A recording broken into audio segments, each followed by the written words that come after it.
जिसकी कोख से जन्म लिया उस स्त्री का अपमान। गौतम बुद्ध का कोई बताओ ये कैसा दिव्य विज्ञान।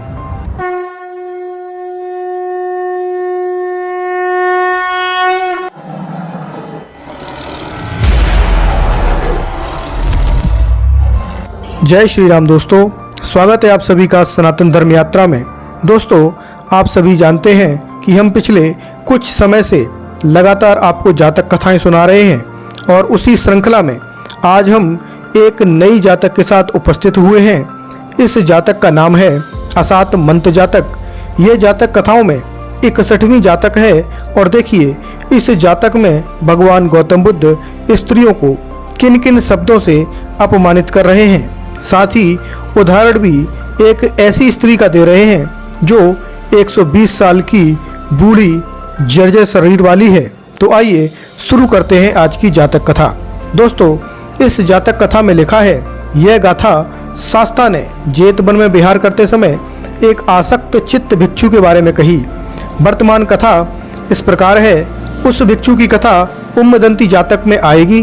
बुद्ध ने उस भिक्षु को, हे भिक्षु, स्त्रियां असाध्वी, असती, पापी, निकृष्ट होती हैं। तू इस प्रकार की पापी स्त्री जाति के प्रति क्यों आसक्त हुआ है, कह पूर्व जन्म की कथा कही। अतीत कथा इस प्रकार है। पूर्व जन्म में वाराणसी में राजा ब्रह्मदत्त के राज करने के समय बोधिसत्व गांधार देश में तक्षशिला में ब्राह्मण कुल में जन्म ग्रहण कर बालिग होने पर तीनों वेदों तथा सब शिल्पों में संपूर्णता प्राप्त कर लोक प्रसिद्ध आचार्य हुआ।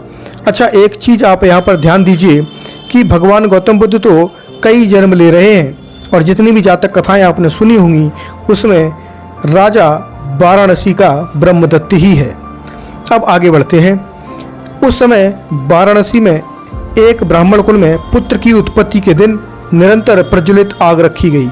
जब वह ब्राह्मण कुमार 16 वर्ष का हुआ तब उसके माता पिता ने कहा, पुत्र, हमने तेरी उत्पत्ति के दिन आग जलाकर रख दी थी। यदि ब्रह्मलोक जाने की इच्छा है तो उस आग को लेकर जंगल में जा, अग्नि देवता को नमस्कार करता हुआ ब्रह्मलोक परायण हो। यदि गृहस्थ होना चाहता है तो तक्षशिला जाकर वहां लोक प्रसिद्ध आचार्य से शिल्प सीख घर आ, कुटुंब का पालन पोषण कर।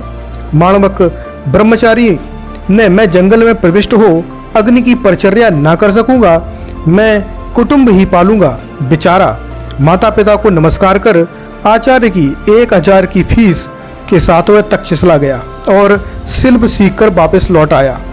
उसके माता पिता को उसके गृहस्थ होने की इच्छा नहीं थी। वह चाहते थे कि वह वन में जाकर अग्नि देवता की परिचर्या करे। सो उसकी माता ने उसे स्त्रियों के दोष दिखा जंगल को भेजने की इच्छा से सोचा, वह आचार्य पंडित है, व्यक्त है, वह मेरे पुत्र को स्त्रियों के दोष बता सकेगा। यह सोच पूछा, तात तूने शिल्प सीखा? अम्मा, हाँ। असात मंत्र भी तूने सीखे? अम्मा, नहीं सीखे। तात, यदि तूने असात मंत्र नहीं सीखे तो तूने क्या सीखा? जा सीख कर आ। वह अच्छा कह फिर तक्षशिला की ओर चल दिया। उस आचार्य की भी 120 वर्ष की बूढ़ी माता थी। वह उसे अपने हाथ से नहला, खिला पिला उसकी सेवा करता था। अन्य मनुष्य उसे वैसा करते देख घृणा करते। उसने सोचा, मैं जंगल में प्रवेश कर वहां माता की सेवा करता रहूंगा। सो उसने एक एकांत जंगल में पानी मिलने की जगह पर पर्णशाला बनवाई। वहां घी चावल आदि मंगवाकर अपनी माता को ले आया और उसकी सेवा करते हुए रहने लगा। वह माणवक भी तक्षशिला में पहुंच वहां आचार्य को ना देख, आचार्य कहाँ हैं, पूछा। उस समाचार को सुन वहां गया और आचार्य को प्रणाम कर खड़ा हुआ। उस आचार्य ने पूछा, तात किस लिए बहुत जल्दी लौट आया? आपने मुझे असात मंत्र नहीं सिखाए ना? तुझे किसने कहा कि असात मंत्र सीखना चाहिए? आचार्य, मेरी माता ने। बोधिसत्व ने सोचा, असात मंत्र तो कोई मंत्र नहीं है, इसकी माता इसे स्त्रियों के दोषों को विदित करा देना चाहती होगी। सो अच्छा तात, तुझे असात मंत्र दूंगा, कह उसने कहा, आज से आरंभ करके तू मेरे स्थान पर मेरी माता को नहलाते खिलाते पिलाते उसकी सेवा करना। हाथ पैर सिर और पीठ दबाते मलते हुए, आर्य बूढ़ी होने पर भी तेरा शरीर ऐसा है तो जवानी में यह शरीर कैसा रहा होगा। कह शरीर दबाने के समय हाथ पैर आदि के वर्ण की प्रशंसा करना और जो कुछ तुझे मेरी माता कहे वह बिना लज्जा के बिना छिपाए मुझे कहना। ऐसा कहने से असात मंत्रों की प्राप्ति होगी, ना करने से नहीं होगी। उसने आचार्य अच्छा कह उसकी बात मान उस समय से आरंभ करके जैसा जैसा कहा था वैसा वैसा किया। उस माणवक के बार बार प्रशंसा करने पर उस अंधी जरा जीर्ण के मन में काम उत्पन्न हो गया। वह माणवक मेरे साथ रमण करना चाहता होगा। उसने एक दिन अपने शरीर वर्ण की प्रशंसा करने वाले माणवक से पूछा, मेरे साथ रमण करना चाहता है? आर्य, मैं रमण करने की इच्छा तो करूं, लेकिन आचार्य का भय है। यदि मुझे चाहता है तो मेरे पुत्र को मार डाल। मैंने आचार्य के पास इतना शिल्प सीखा, कैसे मैं उसे कामासक्ति के कारण उनको मारूंगा? अच्छा, तो यदि तू मेरा परित्याग न करे तो मैं ही उसे मार दूंगी। सो स्त्रियां ऐसी असाध्वी पापी निकृष्ट होती हैं। वैसी उम्र में भी चित्त में रागोत्पत्ति के कारण काम का अनुकरण करती हुई ऐसे उपकारी पुत्र को मारने को तैयार हो गई। माणवक ने बोधिसत्व को वह सब बात कह दी। माणवक, तूने अच्छा किया जो मुझे बता दिया। कह माता का आयु संस्कार देख, वह आज ही मर जाएगी। जान माणवक को कहा, माणवक आ उसकी परीक्षा करें। यह कह उसने एक गूलर का वृक्ष छील अपने जितना बड़ा काठ का पुतला बनाया। उसे सिर सहित ढककर अपने सोने की जगह पर लंबा लेटा दिया और रस्सी बांधकर अपने शिष्य को कहा, तात कुल्हाड़ा लेकर जा, मेरी माता को इशारा कर। माणवक ने जाकर कहा, आर्य, आचार्य पर्णशाला में अपनी सैया पर सोए हैं। मैंने रस्सी की निशानी बांध दी है। यदि सामर्थ्य हो तो इस कुल्हाड़े को लेकर जा, मार कर आ। तू मुझे छोड़ेगा तो नहीं ना? किस लिए छोड़ूंगा? उसने कुल्हाड़े को ले कांपती हुई उठकर रस्सी के साथ जा, हाथ से छूकर यह मेरा पुत्र है करके काठ के पुतले के मुंह पर से कपड़े हटा कुल्हाड़े को ले एक ही प्रहार में मारूंगी सोच गर्दन पर ही मारा। टन का शब्द हुआ। उसे पता लग गया कि लकड़ी है। बोधिसत्व के माँ क्या करती है पूछने पर मैं ठगी गई जानकर वहीं गिरकर मर गई। अपनी पर्णशाला में पड़ी रहने पर भी उस क्षण उसको मरना ही था। बोधिसत्व ने उसका मृत होना जान शरीर कृत्य कर आदाहन बुझा वन पुष्पों से पूजा कर माणवक सहित पर्णशाला के द्वार पर बैठ माणवक को कहा, तात असात मंत्र कोई पृथक मंत्र नहीं है। स्त्रियां असाध्वी होती हैं। तेरी माता ने तुझे असात मंत्र सीख कर आ करके जो मेरे पास भेजा है वह स्त्रियों के दोष जानने के लिए ही भेजा है।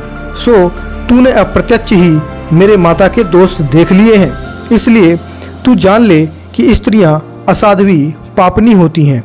इस प्रकार उपदेश करके उसे विदा किया। वह माणवक भी आचार्य को प्रणाम कर माता पिता के पास गया। उसकी माता ने पूछा, असात मंत्र सीखे? अम्मा हाँ। तो अब क्या करेगा? प्रवज्जित हो अग्नि परिचर्या करेगा या गृहस्थ में रहेगा? गृहस्थ से काम नहीं, मैं प्रवज्जित होऊंगा। माणवक ने अपने अभिप्राय को प्रकाशित करते हुए यह गाथा कही, लोक में स्त्रियां असाध्वी होती हैं, उनका कोई समय नहीं होता। जैसे दीपक की शिखा सबको जला देने वाली खा लेने वाली होती है, वैसी ही वह रागानुरुक्त तथा प्रलब्ध होती हैं। मैं उन्हें छोड़ अपनी शांति की वृद्धि करता हुआ प्रवज्जित होऊंगा।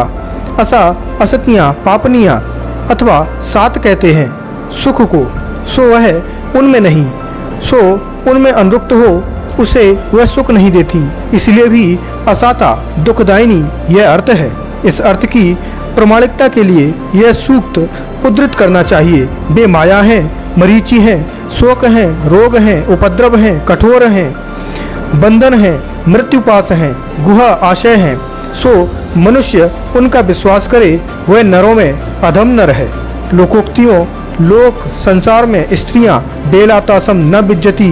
अम्मा, उन स्त्रियों को कामासक्ति होने पर बेला यानी समय, शंबर यानी संयम, मर्यादा संतुष्टि नहीं, सारत्ता चा उपलब्धवाचा पंच कामों में अनुरक्त होने पर एक तो इनकी कोई बेला नहीं होती, वैसे ही काय प्रलगभता, वाक प्रलगभता और मन की प्रलगभता, इन तीन से युक्त होने के कारण प्रलग्भ इनमें काम संयम, वाक संयम अथवा मन का संयम नहीं। लोभी तो यह कौओं के समान होती हैं। सिखी शब्दो यथा अम्म, जैसे ज्वाला, शिखा व सिखी कहलाने वाली अग्नि, गुह, गूथ आदि गंदगी भी, घी, शहद, शक्कर आदि शुद्ध चीज भी, इष्ट भी अनिष्ट भी जो पाती हैं सभी खा लेती हैं, और इसलिए शब्द गसदो सबको खाने वाली कहलाती हैं। उसी प्रकार यह स्त्रियां भी, चाहे हतवान, ग्वाले आदि हीन जाति, हीन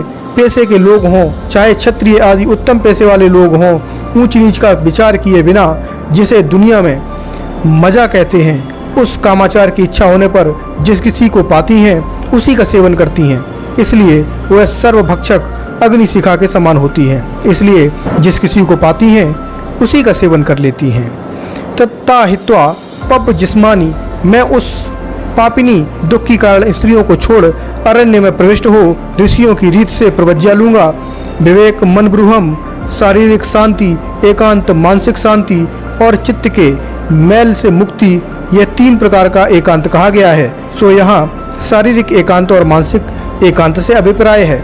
माँ में प्रवज्जित होकर कसिक कर्म करके 8 समापत्तियों और 5 अभिज्ञाएं प्राप्त कर, समूह से शरीर को पृथक कर और चित्त के मैलों से चित्त को पृथक कर, इस एकांतता को बढ़ाते हुए ब्रह्मलोक परायण होऊंगा। बस मुझे गृहस्थी नहीं चाहिए।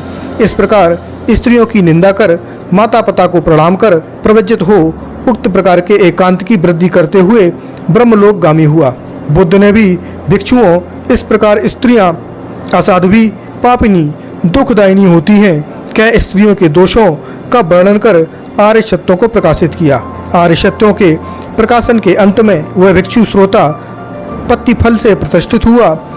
शास्त्रा ने मेल मिला जातक का सारांश दिखाया। उस समय की माता अब की कापिलानी, पिता अब के महाकश्यप थे, शिष्य अब के आनंद और आचार्य तो मैं ही था। तो दोस्तों, इस जातक में भगवान गौतम बुद्ध भर भर के स्त्रियों को गाली दे रहे हैं। तो इस जातक पर आपके क्या विचार हैं, कृपया कमेंट बॉक्स में अवश्य बताइए।